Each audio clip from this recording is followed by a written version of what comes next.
Hello la famille, bienvenue sur ma page by Nia Cuisine. Aujourd'hui, je te propose une recette de no-cost blanc qui va te permettre de pouvoir relever le goût de tes légumes, de tes viandes.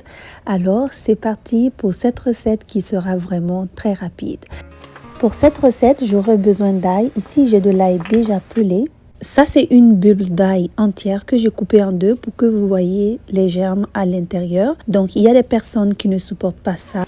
Ça leur crée des indigestions. Il faut essayer d'enlever le plus de germes possible si votre ail en a. Mais j'ai eu la chance avec ces ails. Je pense que c'est vraiment tout frais et tout jeune. Il n'y a pas beaucoup de tiges à l'intérieur. Je mets alors l'ail dans mon blender et puis ce que je vais faire maintenant, c'est de m'occuper de mon gingembre. Donc je ne vais pas en mettre beaucoup, juste une moitié, vraiment c'est comme 2-3 cm de bout de gingembre. Je vais aussi ajouter ça dans le bol de mon mixeur.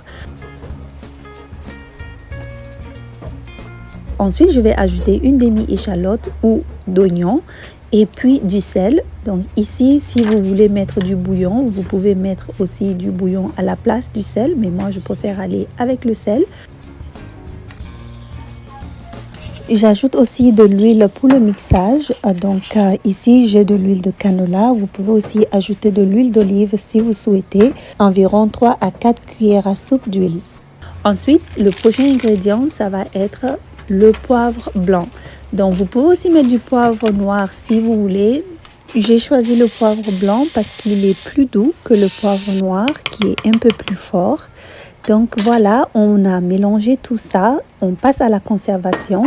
Pour ça, je prends un bocal qui se ferme hermétiquement, j'y ajoute un peu d'huile pour la conservation et puis je mets mon mélange à l'intérieur. Après avoir terminé, je vais aussi mettre un filet d'huile tout au-dessus et puis on ferme ça et on garde au frigo pendant au moins 2 à 3 semaines. Vous pouvez aussi garder ça au congélateur en faisant des cubes avec le bac à glace. Ce mélange, je l'utilise pour les viandes, les poissons et aussi les légumes. J'espère que vous avez apprécié la recette. À très bientôt pour d'autres recettes sur ma page. Bye bye!